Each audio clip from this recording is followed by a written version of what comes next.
Derek Jeter is having a rough go of it as owner of the Miami Marlins. A really rough go of it. He was going to have an uphill battle no matter what, but things have somehow gone even further south than anyone could have anticipated. He inherited an absolute dumpster fire from Jeffrey Loria. And this is not the first time that Loria has run a team into the ground. He also assisted in the tanking of the Montreal Expos. Who would you rather have at the helm of your team? Tank International here, or Prestige Worldwide? Prestige Worldwide. Why? Those guys really seem to know what they're doing. The Expos have a tragic history. So many great players have come and gone through their organization, but they managed only one playoff appearance in 36 years in Montreal. Financial issues and stadium funding wars eventually forced them out of the city and left Canada with just one MLB team. Their best shot at a World Series appearance came in 1994, when they owned the best record in baseball into the summer. But of course, the MLB players' strike canceled the World Series, and the season that might have saved baseball in Montreal never happened. To be fair, the Expos kind of got screwed over a couple of times because of the old MLB playoff format. It wasn't until 1981 that the NLDS was even a thing, and it took until 1985 for the NLCS to be made 7 games as opposed to just 5. Plus, there wasn't a wild card until 1994. The Expos missed the playoffs in years they won 90 games or more 4 times prior to 1994. Meanwhile, since 1995, teams that won 90 games or fewer have won the World Series, like the 95 Braves, the 2000 Yankees, the 83-win 06 Cardinals, the 2011 Cardinals, and the 2014 Giants. After the strike of 1994, the Expos would only have 3 winning seasons in 10 years. They moved to Washington, D.C. in 2005, and became the Nationals, where they have yet to win a playoff series. But their franchise value has never been higher, and they have brought in some incredible talent. They're poised to compete for years to come, if nothing else. Where did things go wrong for the Montreal Expos? How did an organization that at one time or another had players like Larry Walker, Tim Raines, Andre Dawson, Pedro Martinez, Randy Johnson, Gary Carter never win anything? Well, the truth is, their management was bad. How bad was it? I'm glad you asked, chorus of disembodied voices. Let's take a look. These are the 5 worst moves in Expos history.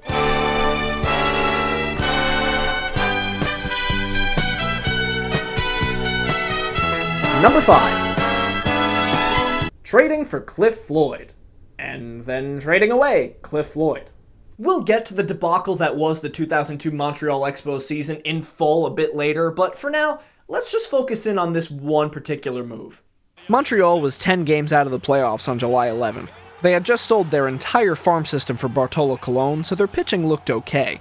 Vlad Guerrero was killing it in right, Brad Wilkerson was a solid center fielder, but the team was getting nothing offensively from their third outfield position. So they dumped Carl Pavano and a few other pieces to acquire slugger Cliff Floyd from the Florida Marlins. They apparently were also offered Ryan Dempster as well, but didn't want to pay for both. Floyd had come up in the Expos system and was no stranger to Montreal. Maybe this would spark something in the team. Well, turns out they still stunk. The Expos went 7-11, including a 1-8 stretch at the end of July. Sleepy hit just .208 with 3 home runs in 15 games. To be fair, 15 games is a really small sample size. It takes anyone time to get acclimated to their new surroundings. By July 30th, the Expos had lost 5 games of ground in the playoff hunt. Even though they had just mortgaged their farm to try and compete, they gave up on Cliff Floyd and shipped him off to Boston for a pair of South Korean pitchers, Sung Song and Sunwoo Kim, neither of whom ever made any noise in the MLB. 2 weeks! That's all the leeway the Expos gave their new cleanup hitter. 2 freaking weeks! Floyd went on to hit .316 with 7 dingers in 47 games with the Boston Red Sox. With power hitters, it's like the stock market. You've got to wait it out for the big payoff. The other notable part of the deal was Claudio Vargas, who spent 2 unspectacular years in Montreal before getting waived. Who cares? Carl Pavano would go on to win the 2003 World Series with the Marlins. In 2004, he won 18 games, made the All-Star team, posted a 5.3 WAR, and finished 6th in the NL Cy Young voting. Oops. That went south so fast! Ah! Number 4. Pretty much the entire 1994 offseason.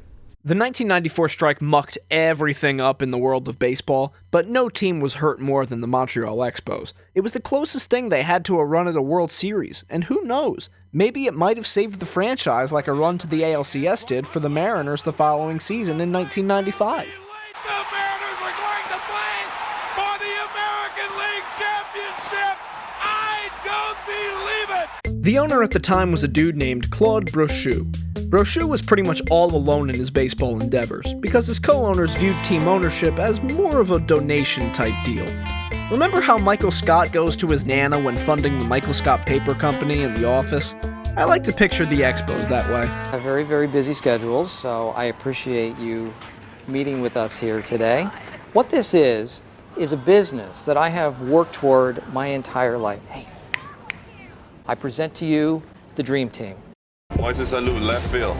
Marquise Grissom, center field.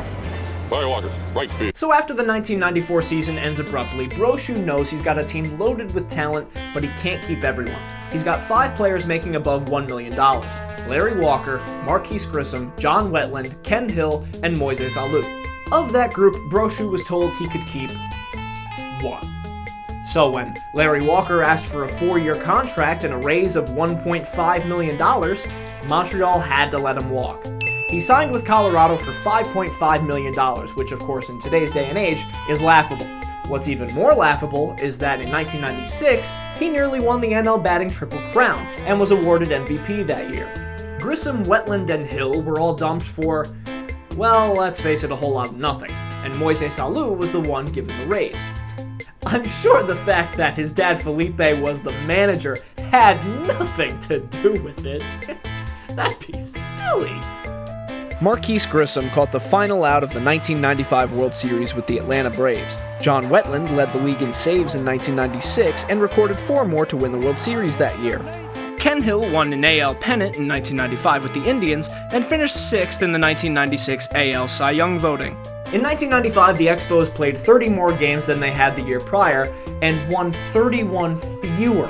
Despite playing in the 5th largest MLB market, they finished with the 2nd lowest team payroll at just over $13 million. To put it in today's figures, that would be just enough to get you 1 David Robertson, but not enough for 1 Phil Hughes. What a world! Who knows what might have happened if the Expos had been able to hold their core together.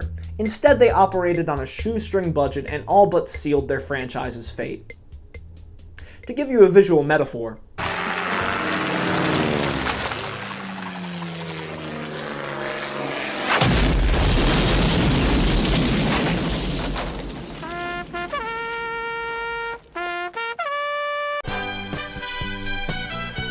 Number 3. Trading Randy Johnson, Brian Holman, and Gene Harris for Mark Langston and Mike Campbell. Now, there are a lot of rental deals that look bad in hindsight. In 1989, the Expos were about a 500 team, but they were in the playoff hunt for pretty much the entire year. In late May, they were looking to compete and needed another top-of-the-line starter to complement Dennis Martinez. Seattle's Mark Langston, who was one of the best strikeout pitchers in baseball at the time, had his contract up at the end of the season, and there was no way the Mariners were going to be able to retain him. Montreal looked around the cupboard to see what they had to offer. What they found was a tall, lanky, talented yet frustratingly erratic Randy Johnson.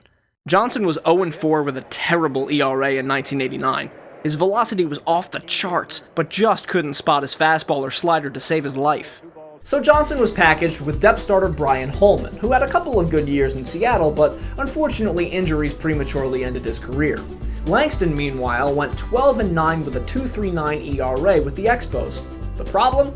The team just couldn't score for him. A 7-game losing streak in August marks the beginning of the end for Montreal, and they lose their division lead and never recover. They went 9-20 in September, and missed the playoffs by a long shot. Langston split for the Angels in the offseason. But that's okay. You know, sometimes gambles don't work out. Langston pitched well, the team just didn't perform behind him. I mean, what are you gonna do? It's still a justifiable move. Or at least it would be if Randy Johnson didn't develop into literally the most dominant left-hander of all time. Johnson would win 300 games, 5 Cy Young Awards, a World Series MVP, 4 ERA titles, finished second all-time in strikeouts, pitched 2 immaculate innings, a no-hitter, a perfect game, and pretty much run the universe with one of the best sliders baseball has ever seen. The ultimate irony is that while the 1994 season to save Montreal baseball never got to fully materialize, Randy Johnson was the ace who helped beat the Yankees in the ALDS to keep the Mariners in Seattle in 1995. At least someone profited from the Expos bet. I saw that going differently in my mind. Number 2.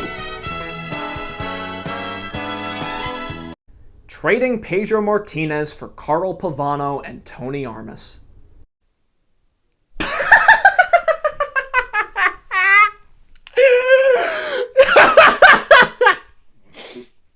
Woo! Okay. Let's talk about this one. So, a few years after the Expos let go of the best left-hander in history, they acquire one of the best right-handers in history in Pedro Martinez. They trade leadoff hitter Delino DeShields to the Dodgers for a 22-year-old power pitcher who had a great rookie season. It doesn't take long for Pedro to start dominating. As a 24-year-old in 1996, he's an all-star. The next year, he leads the league with a 1.90 ERA, 13 complete games, 11.4 strikeouts per 9 innings, and a .932 whip. In the thick of the steroid era, no less. Pedro was heading into the last year of his contract, and there was just no way that ownership was going to be able to give him the mega deal he was about to get. A lot of teams came calling, including the New York Yankees. Meanwhile, Boston was getting set to deal Carl Pavano to the Florida Marlins in exchange for closer Rob Nen. But at the last minute, Florida backed out and sent Nen off to San Francisco for a whole lot of nothing. With some extra pieces on their hands, the Red Sox turned around and offered up Pavano to the Expos for Martinez. And Montreal accepted. The deal was Carl Pavano and a player to be named later for Pedro freaking Martinez. It's like they didn't even wait for the rest of the package. I'll take it. I'll take it. Who told you to take it? Did I tell you to take it? No. I know the maestro didn't tell you to take it. He wasn't there. Well, I thought we were lucky to get anything. We all know what happened from there. Pedro led the Red Sox to the 2004 World Series, won 2 Cy Youngs, and finished in the top 5 4 other times.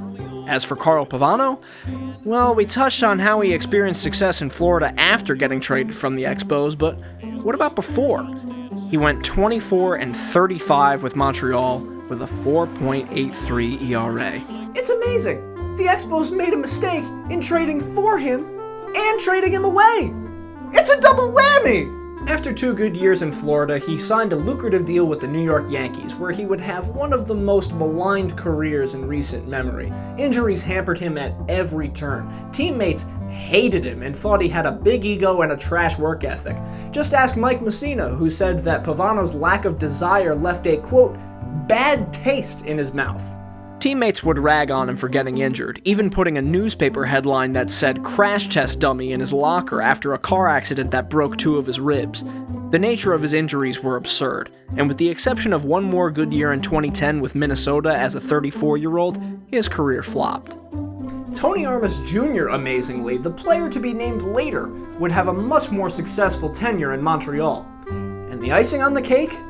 Randy Johnson and Pedro Martinez were both inducted into the Hall of Fame in the same year. Best laid plans. It seemed to be a good idea at the time. And the number 1 worst move in Montreal Expos history is trading Brandon Phillips, Grady Sizemore, Cliff Lee, and Lee Stevens for Bartolo Colon and Tim Drew. Yeah, you saw this coming. This may very well go down as one of the worst trades in baseball history. It's 2002. The Expos have been awful for years, but by summertime, they're only 7 games out of the division lead. General manager Omar Minaya saw this as a time to strike. And boy, did he ever. On June 27th, Minaya shipped off his number 1, number 3, and number 11 best prospect, as well as a serviceable bench power bat, for Bartolo Colon. This was a ballsy move by Minaya. But he did have a reason. Kind of. The organization was dying. Expos owner Jeffrey Loria had split for Florida, taking most of the baseball operations crew in Montreal with him. That left the Expos without an owner, so they became under the control of the 29 other teams in the league. Omar Minaya signed on before the 2002 season as vice president and general manager of the team, and had only 6 other co-workers in the front office with him. That's the worst reboot idea for the Magnificent Seven I've ever heard. Yes, worse than the Chris Pratt version. He was desperate to make a splash, not just to establish himself as a general manager in his first headlining gig, but also to salvage the franchise amidst relocation rumors, or worse, contraction. Since the Expos had been abandoned by their ownership, there were rumors that the league might actually downsize the number of teams. General managers around the MLB were reportedly making plans of what players they would draft from the Expos if they were to fold up shop at the end of the 2002 season. But prior to the season, Minnesota, the other team in the middle of contraction rumors, faced a court order to continue playing in the Metrodome for the next couple of years. That meant there would be an odd number of teams if Montreal was contracted. That didn't matter to Montreal. Minaya was still thinking of ways to try and save the franchise. Seeing as the team may not exist in a few years anyway, there was no point in trying to salvage a farm system and plan for the future. He was an assistant general manager for the Mets prior to 2002, and knew firsthand that other teams were prepping for the Montreal doomsday scenario. It was time to go for broke and try to be competitive. So he sold the farm big time. In Manaya's eyes, the only way to save the franchise was by going for broke and making the playoffs. Playoffs? That's right, the playoffs. It was a long shot, but with Colon and Javier Vasquez leading the pitching staff and Vlad Guerrero and Jose Vidro raking in the middle of the lineup, who knows, right? 2 months after the trade was executed, it was announced officially that no team would be contracted until at least 2006. The Expos were safe. Omar Minaya's panic move was for nothing, and Montreal was out of luck. But at least they had a shot at the playoffs. Or did they? So let's break this down player by player. Who were the Expos getting? Fans still know and love Bartolo Colon for his doofy, rotund look and filthy two-seamer. He's still plugging along and even had a perfect game bid into the 8th inning this year in Texas. But back in 2002, he was a fit, young flamethrower who was 10-4 pitching for the Cleveland Indians. His walks were down, as were his strikeouts, but his ERA was the lowest it had ever been in his career at 2.55. He was an all-star who had received Cy Young votes in 1999. He was the real deal. And who was Tim Drew? Well, his most notable accomplishment was being related to JD and Steven. He threw 16 fine innings in 2002, but was out of baseball 2 years later. As I said before, rental deals in the MLB can get pretty crazy. I mean, look at who the Yankees got in 2016 for some of their rentals, and they're right back in contention. In 1998, the Seattle Mariners dealt Randy Johnson to the Houston Astros for blue-chip pitching prospect Freddie Garcia, late bloomer Carlos Guillen, and depth starter John Halama. For a 2-month rental of a player, that's a pretty good price. Colon actually wasn't technically a rental, though. He still had another year of team control after the 2002 season on his contract. So, let's see who the Montreal Expos had to give up for potentially a year and a half of a bona fide top-end starter. Lee Stevens retired at the end of the 2002 season. So far, so good. Brandon Phillips spent 4 years in Cleveland before heading to Cincinnati, where he became one of the best second basemen in the game. 3-time All-Star, 4-time Gold Glover, Silver Slugger. In terms of WAR, he's top 10 at second base in the last 20 years. Okay. Grady Sizemore was a 3-time All-Star, 2-time Gold Glover, Silver Slugger, led the league with 53 doubles in 2006, helped Cleveland to the 2007 ALCS, and was one of the most electric center fielders in the game before injuries prematurely derailed his career in 2010. Still, he was a great player and finished top 25 in MVP voting 4 different times. Alright, fine. Two good hitters, but I'm sure that Lee guy didn't do anything. Cliff Lee won a Cy Young with the Indians in 2008, led the league in strikeout-walk ratio 3 different times, and was one of the most dominant control pitchers in the league for about a decade. Remind me to never go to a casino with Omar Minaya. Be the worst thing that happened in a casino since The Last Jedi. And you know what's crazy? Cleveland fans were pissed when this trade was made. Indians shortstop Omar Vizquel said he thought Bart was the next Bob Feller. Fans called up local sports talk radio shows and threatened riots. Even though Phillips was a highly regarded shortstop prospect, Lee was killing it in Double-A, and Sizemore was a 19-year-old speedster, fans were bummed that the team was seemingly punting the season. Minaya said at the time of the trade that he believed that Phillips was a future All-Star. He was right. The Expos finished 83-79 that year and missed the playoffs yet again. Vlad Guerrero had 206 hits and came one home run away from joining the 40-40 club.